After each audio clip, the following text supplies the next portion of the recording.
여러분 안녕하십니까? EBS 초대석 정관용입니다. 유신독재 그 섯을 털었던 시기에 거리에 나서서 민주화를 외치는 하얀 사제복을 입은 분들 여러분 기억하시죠? 바로 정의구현 사제단입니다.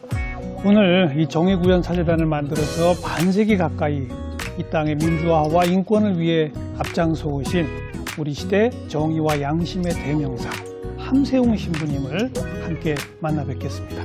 신부님 어서 오십시오. 네, 반갑습니다. 네.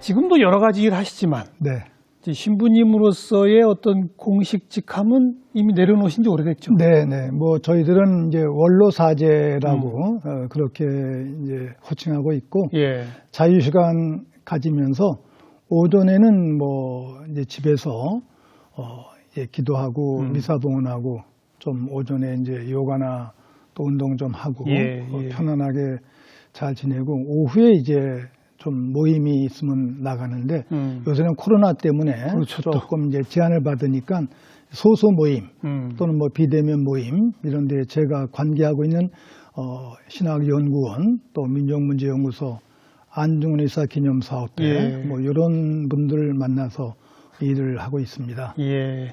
그러니까 과거보다는 훨씬 좀 편안한 예. 자유롭게 그렇죠. 잘 지냅니다. 편안하게. 네. 돌이켜보면 제가 처음 소개한 유신독재 시퍼렇던 시절의 정의구현 사제단의 모습 우리 뇌리에 아주 깊이 박혀 있거든요.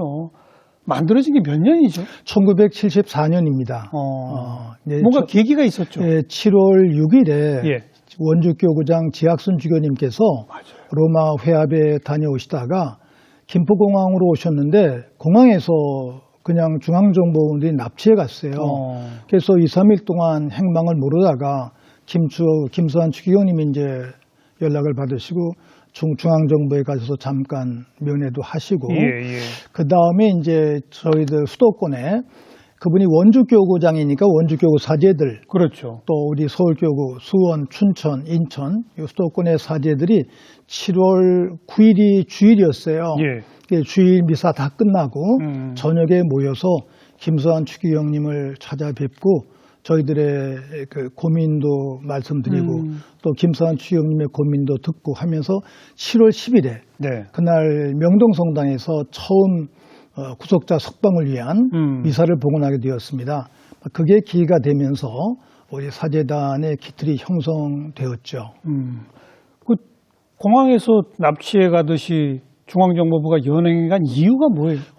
그때 이제 나중에 발표된 문건에 의하면 그 당시에 이제 청년 학생들 김지아 시인을 통해서 한 95만 원 정도 도와주었는데 지학순 주교님은 뭐 청년 학생들이 행사에 필요하다니까 이제 문화 활동비로 지원해 주셨는데 그것이 이제 국가 반란 자금 제공. 자금 제공으로 이제 그걸 조작을 해가지고 이제 긴급조치 1호, 4호, 2번으로 구속이 되셨습니다. 이제. 조금 사실 안타까운 일이었죠. 이제 그렇죠. 슬프고. 정의구현 사제단의 주축은 주로 젊은 사제들이죠. 그 당시에 저희들이 30대. 그죠. 그 다음에 좀 선배들은 40대. 제가 사제된 지 5년 차였습니다. 그때 5년, 6년 차. 30대 중반. 33살, 4살. 초반. 네. 그 지학순 주교까지 구속되는 모습을 보고 모이신 거잖아요. 그렇죠. 그런데 우리가 목소리를 내면 우리도 어떻게 될지 모른다라는 두려움 없으셨어요? 그런 두려움보다는 사실은 이제 74년 1월에 긴급조치 1호, 2호, 3호, 4호가 발동이 되어서 그렇죠. 많은 장준환 선생님, 백교환 선생님 이런 분들 구속되고 또 4월 달에는 민청학령 사건으로 한 200여 명 맞아요. 학생들이 구속되셨어요.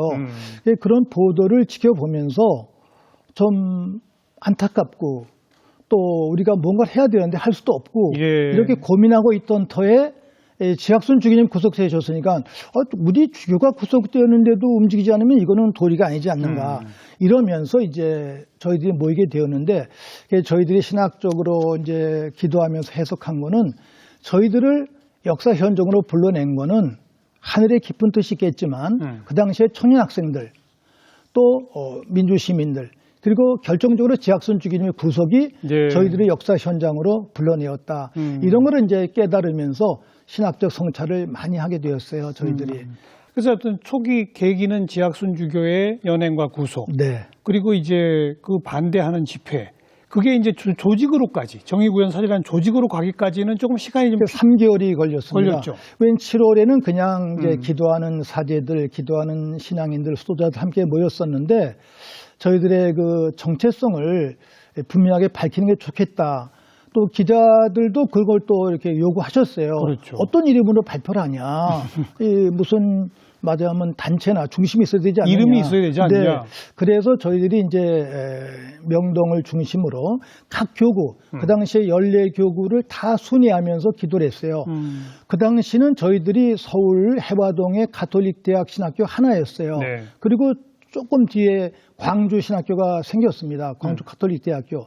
그래서 서울 이제 뭐 가톨릭 대학과 광주 가톨릭 대학교 출신들이니까 예. 비슷한 연배들이에요. 예. 그래서 저희들이 모여서 각 교구를 순회하면서 논의를 했는데 7월, 8월, 9월 한 2달 반 이렇게 논의를 하면서 주로 월요일에 저희들은 이제 주일에 미사를 보고 나니까 월요일에 쉬는 날입니다. 월요일이 휴일인데 네, 그래서- 휴일을 이용해 모여. 네, 월요일 저녁에 예. 각 교구 명동 성당을 비롯해서 춘천, 인천, 수원, 대전, 부산, 대구까지도 갔습니다. 저희들이 제주까지도 갔어요. 전주, 광주 전 교구를 다니면서 미사를 봉헌하게 되었죠. 이제 주로 이제 주교자 성당 아니면 그 근처 성당에서 이게 저희들이 그냥 이신전심을 모였어요. 대표도 없고 네. 뭐 전화만 하면 서로들 모일 수가 있으니까 이제 그런데 이제 저희들이 움직이니까 중앙정보부 또 각 경찰서에서 이제 정보과 종교 담당 그런 분들이 이제 저희들을 미행하시는 거예요. 따라다니죠. 예, 그러니까 우리는 24시간 전화 도청, 24시간 감시, 어디 가든지 뭐 함께 가야 되고 어떤 때는 막 이제 제재를 받고 상당히 어려웠던 때였었는데 준비 과정이. 네, 그런데 그 과정 속에서 저희들이 이제 로마의 박해라든지 우리 한국 그리스도인들의 박해를 생각하면서 이걸 이겨내야 되겠다라는 어떤 신앙적 힘이 또 생겨났습니다. 이제 그래서 7월, 8월 거치면서 8월에서 인천교구 답동성당에서 예. 우리 조직하자 그래서 대체로 이제 사제단 대표로 그 당시에 가톨릭대학교 교수였던 박상래 신부님을 이제 대표로 하고 저를 이제 총무로 했는데 제가 그 당시에 로마에서 교육한 지 1년이 되었어요. 사제된 지는 5년, 로마에서 귀국한 지는 1년. 1년. 네. 네. 그래서 이제 국내 사정을 잘 모를 때였는데 그래도 제가 나서야 되니까 뒤에서 도와줘라 이러면서 이제 제가 없던 자리에서 저를 총무로 선임을 했어요. 그런데 그 동료들이 선임한 거를 제가 거절하기는 예의가 아니니까 예. 알았습니다 하고 제가 그걸 수락을 했죠. 이제 예. 그러니까 8월부터는 중앙정부에서 저희들의 움직임을 알고 8월 말부터 제가 이제 정보부에 좀 연행도 당하고 또 가서 조사도 받고 그랬었습니다. 이제 그러다가 9월 달이 순교자의 달이에요. 저희들에게는 예. 그 뜻이 있어요. 그래서 이제 주로 지학순 주교님 계셨던 원주로 가자. 원주 지학순 주교님 성당에서 다짐을 했어요. 우리 사제될 때 목숨 걸면서 신앙과 진리를 지키겠다고 다짐하지 않았느냐. 그 초심으로 가자. 전국에 있는 사제들에게 서명을 받았습니다. 네. 정의구현에 투신하기 위해서. 그때는 이름은 없었죠. 하여간 독재에 맞서서 민주화와 인권을 위한 일을 하자. 그래서 서명을 받았는데 그 당시에 전국의 사제들이 800여 명이었었는데 몇 명 서명 받으셨어요? 400여 명을 받았어요. 반 이상을. 예, 예. 그러니까 이제 젊은 사제 중심으로 힘이 나는 거예요. 그렇죠. 이제 그 받은 서명을 가지고 지약순 주교님 그 성당에 가서 하느님께 봉헌하고 약속을 하면서 그해 9월 24일에 원동 성당에서 미사 봉헌하면서 우리가 이름을 정하자. 예. 여러 이름이 나왔어요. 정의 구현 사제단은 어떻게 정해진 거예요? 네, 그게 뭐 민주, 뭐 통일, 뭐 인권, 자유 많은 이름이 나왔는데 선교사 신부님 한 분이 저를 부르시더니 정의, 저스티스, 정의를 선택해라 그러시는 거예요. 그래서 왜요? 그랬더니 정의가 모든 개념을 다 포괄할 수 있다. 대표적인 개념이다. 하느님의 특성을 설명할 때 대표적인 속성이 정의다. 네, 네. 정의의 하느님이 모든 것을 포용하고 어떤 의미에서 사랑까지도 품는 것이 정의다. 그래서 저희들이 정의 좋습니다. 그리고 이제 박상래 신부님께 말씀드려서 제안을 했고 모든 신부님들이 저희들 또 신학에서 배운 정의의 개념이 있으니까 그 신학적 정의 밑에 민주도 인권도 자유도 다 있다 그런 거겠군요. 네, 그런 의미가 됩니다. 네. 대표적인 속성으로서 또 하느님 앞에 의롭게 된다라는 것이 바로 구원이거든요. 그런 의미에서 justice, 라틴어로 justitia 그 단어를 선택했는데 그 정의를 구현하자. 그래서 이제 이름을 저희 정했고 천주교는 저희들이 이름이고 정의 구현 정묵 사제니까 그렇죠. 우리 사제들은 교구 중심으로 모이게 되는데 교구의 벽을 넘어섰어요. 네. 그래서 이 정의 구현 정묵 사제단은 전 세계에서 전무후무 유일합니다. 한국밖에 없어요. 네네. 교구를 넘어선 내용이기 때문에 그러네요. 대단한 그 아름다운 그 저희들의 모임이죠. 그 로마에 공부하러 가신 고기 기간이 65년에서 73년. 예.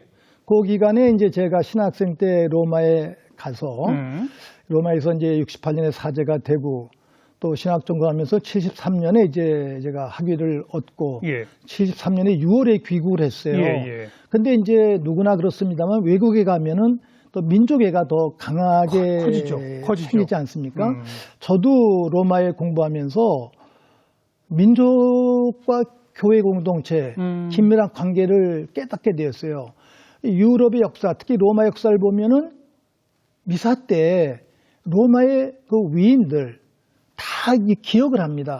그런데 우리는 성당에서 미사 봉헌할 때 우리들의 그 순국 선열들 대표적으로 안중근 이사 우리 가톨릭 신자임에도 불구하고 성당에서 기억을 안 하는 거예요. 미사 때 유관순 열사 3.1 독립운동 선열들 이런 분들을 미사 때 공식으로 기도 때 기억을 해야 되는데 그냥 사회적 기억 따로 성당에서 기억이 따로예요. 이거는 좀 이분법적인 사고다. 이거를 하나로 묶어야 되겠다라는 것이 로마에서 공부하면서 저희들이 체득하게 되었어요. 교회의 역사와 현실 역사가 갈라져서는 안 된다. 하나다. 하나의 역사다. 우리가 한 시민으로서 국가 공동체에 최선을 다하는 그만큼 또 신앙인으로서 하느님에 속한 교회 공동체에 최선을 다해야지 뭐 반은 그리스도교인 반은 시민이 아니다. 이런 것을 깨달으면서 그 어떤 이론적인 사고, 통합의 사고를 종교와 사회는 하나다. 그거를 이제 특히 제2차 바티칸 공유에 그 당시에 또 교회가 막 변화의 과정이 있었어요. 어떤 변화죠? 그게 62년부터 65년까지 있었는데 그 전까지는 가톨릭 교회가 뭐 1957년 마틴 루터의 종교개혁 이후에 반종교개혁 운동이 일어났어요. 그러니까 가톨릭들은 아주 보수로 변화가 된 겁니다. 오히려? 네. 그래서 완전히 개신교는 이제 막 이단이다. 그게 모든 거 이단이다. 가톨릭만이 진리다. 이러면서 강하게 주장을 하다 보니까 그 뒤에 또 계몽주의 사상이 나오지 않습니까? 인간이 중심이다. 이런 게 면서 교회는 아주 우물 안에 개구리가 돼버린 거예요. 쪼그라들었고 400년 동안. 그 다음에 마귀도 원수고 육체도 원수고 이 세상도 원수다. 이렇게 가르쳤어요. 그러니까 세상과 결별된 그 신앙인의 삶을 살아온 거예요. 400년 동안. 은둔해서. 네.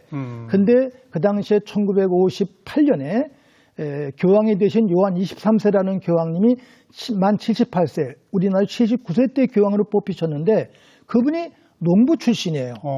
교황님 되시자마자 몇 개월 뒤에 이 교회가 변해야 된다. 내가 제2차 바티칸 공의를 개최하겠다. 그를 공포하신 거예요. 비서진들, 추기경들하고 의논 없이.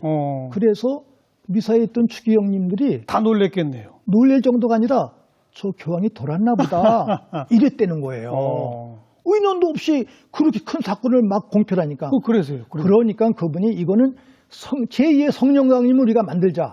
사도행전 2장을 보면은 하늘에 성령이 내려오시면서 교회가 막 변하거든요.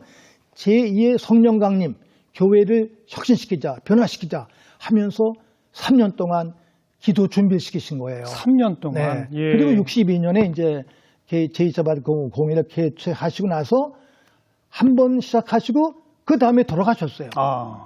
그래서 이제 보수적인 분들은 아예 이분 잘 돌아가셨다. 바티칸 공의 끝났다 그랬는데 그 다음에 뽑히신 교황님이 바오르 6세라고 밀라노 추기경 몬티니인데 이분이 되자마자 내가 선임자 요한 23세에 뭐 그대로 하겠다.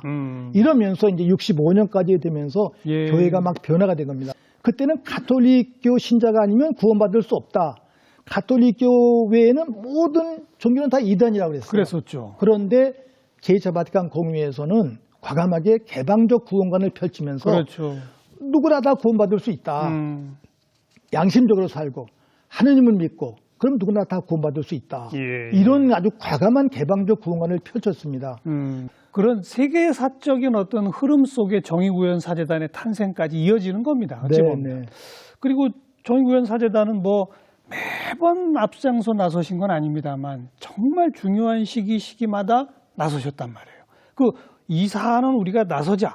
아니야. 이거는 아직은 조금 우리가 더 지켜보자. 이런 판단을 그때 어떤 기준으로 가지고 저희들 그 뒤에 이제 변호사님들 또 문인들 이런 분들이 많이 도와주셨어요. 그다음에 이제 김수환 추기경님께도 자문 구했는데 사실 그 당시엔 김수환 추기경님과 우리가 많이 갈등이 있었습니다. 추기경님들은 저희들이 너무 앞서가니까 못 가게 하는 거예요. 근데 우리는 답답한 거예요. 주변이 나서면 좋은데 안 나서는 거예요. 우리가 막 등을 정말 띠민 거죠. 억지로. 그래서 그게 사실은 바깥에는 안 알려졌습니다만 저희들과 또 우리 내면의 주교님들과 저희들 간의 갈등은 아주 심했습니다.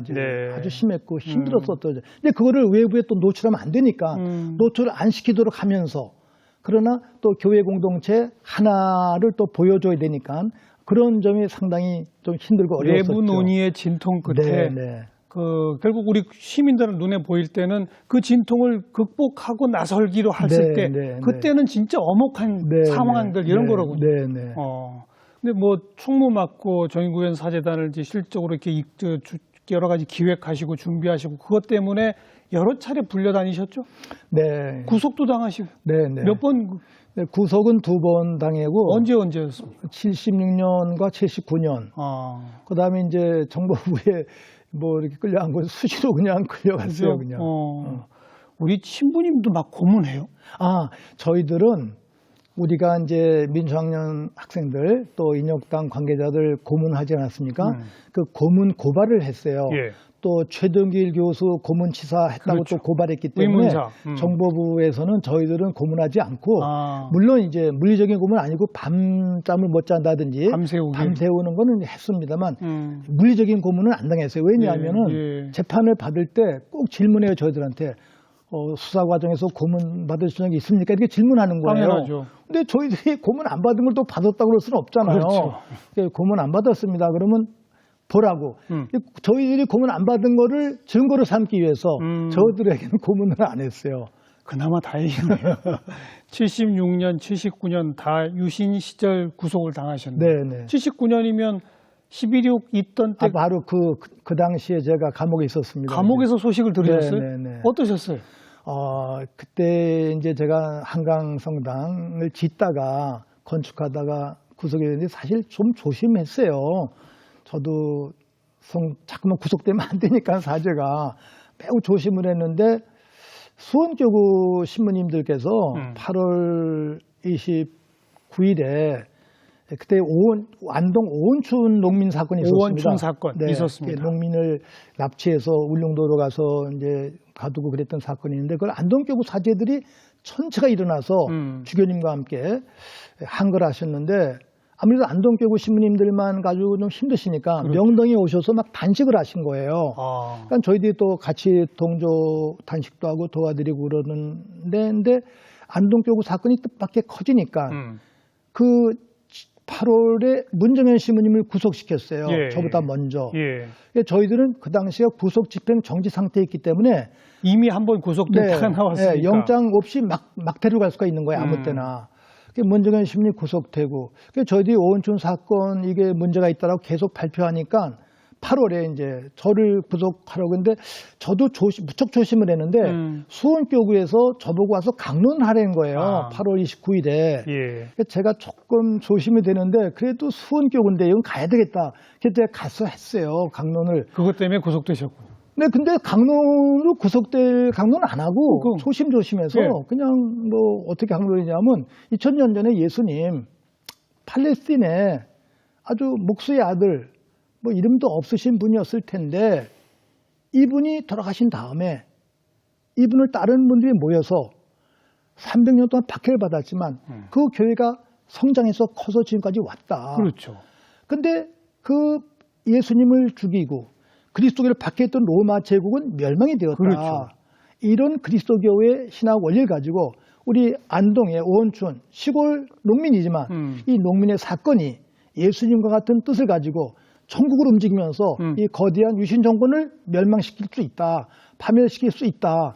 구속감이네요. 구속감이. 이건 신학적 해석이잖아요.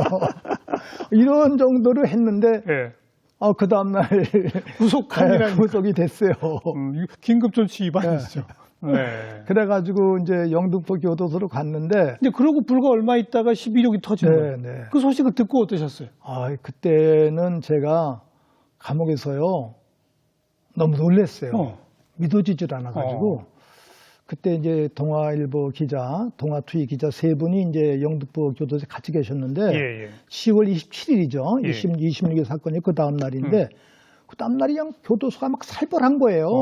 작업도 안 나가고 그냥 교도관들이 다 군복 입고 그러니까 이 재소자들이 작업을 안 나가면은 답답해요. 그렇죠. 막 소리 지르고 저는 이제 혼자 있었는데 혼자 이렇게 기도를 하고 왔다 갔다 하는데 한 11시쯤에 연락이 오는 거예요. 우리 이제 재소자를 통해서. 예. 저 이 방에서 동아일보 기자들, 동아투 기자들이 잠깐 물 뜨러 오라고 합니다. 그 바로 물을 뜨는데요. 예. 제가 물을 좀 이렇게 버리고서 교도관님한테 교도관님 저 좀 물 좀 떠왔으면 좋겠습니다. 예. 사정했더니 당신은 안 돼요. 가만히 있어요. 그래요. 물 떠다 주겠다고. 저는 이제 정치법이니까. 그래서 저도 물은 조금 답답하니까 잠깐만 나갔다 오게 허락해 주세요. 제가 사정을 했어요. 근데 교도관이 그날 문을 열고 나갔다 오라고 빨리. 그래요. 물통 들고 가서 물을 들고 거기 딱 섰더니 동아일보 기자 세 분이 장윤환 기자 또 그 안성열 또 이런 분들이 아세요? 그래요. 몰라요. 어떻게 밤에 중앙정보부장이 총으로 팍 해서 박정희가 갔어요 이러는 거예요. 예. 그러니까 이게 믿을 수 없는 얘기잖아요. 안 믿어지죠. 그래서 갔던데 박정희가 갔습니다 그러는 거예요. 그래서 그 물통을 들고 제 방에 와서 그때가 또 점심시간이에요. 밥을 받아서 이불 속에 넣어놓고는 눈 감고 가만히 기도를 했어요. 근데 저절로 눈물이 막 나는 거예요. 제가. 그러면서 그 구약 성경이 다 떠올라요. 어렸을 때 내가 모세가 지팡이를 주고 에집트 나일강을 쳤을 때 그 바다가 갈라지면서 맨 땅으로 거길 지나갔던 기적의 이야기가 이런 것이구나. 예. 내가 수없이 바쳤던 시편 하느님이 구원을 주시다면 이런 뜻이구나. 그냥 자기가 최선을 다하면 언젠가 구원의 날이 오는 게 이런 뜻이구나. 그래서 제가 그 에집트의 해방의 그 기적 사건의 의미를 체화한 거예요. 깨달은 거예요. 우리나라에도 그 역사가 나오는구나. 네, 그게 예, 그게 예. 개인적으로 제 건 이게 신앙 체험이죠. 그게. 그렇죠. 아 이거 내가 하나님의 체험이라 그래서 한 2, 30분 동안 이렇게 하면서 성서 전체를 나름대로 종합할 수 있었던 은총의 계기를 마련했어요. 네, 네. 그러면서 제가 이제는 뭐 저가 이제 자유와 해방이 보장되었으니까 그렇죠. 이제 나이가 자유와 해방이 보장되었구나.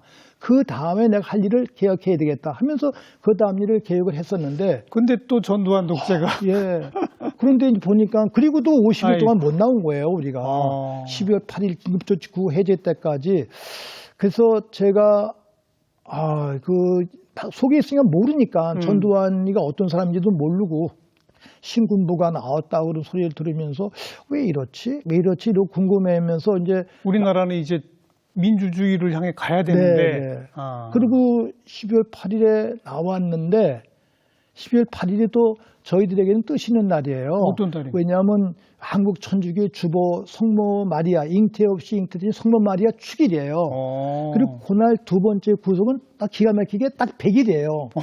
100일. 그래서 제가 혼자 해석이 내가 100일 기도 바치고 나왔구나. 이렇게 해석을 하면서 네. 한강성당 와서 다시 이제 짓담한 성당을 짓고 일을 계속하는데 이도민 변호사님이 저희들을 좀 부르시더니 김재규를 살려야 된다. 김재규 금융운동. 그거를 해야 된다라고 부탁하시는 거예요. 그래서 그런 소식을 들었어요. 듣고서 신님들하고 의논하는데 12 또 반란, 쿠데타가 전두환. 그렇죠. 그게 또 일어난 거예요. 그러죠. 정승화 참모총장이 뭐 붙들려가고 막 이거 그냥 기가 막힌 거예요. 그로부터 또 전두환 포갑적 정권이 7년 갔는데 정의구현사재단이 바로 87년에 박종철 열사 고문치사 사건에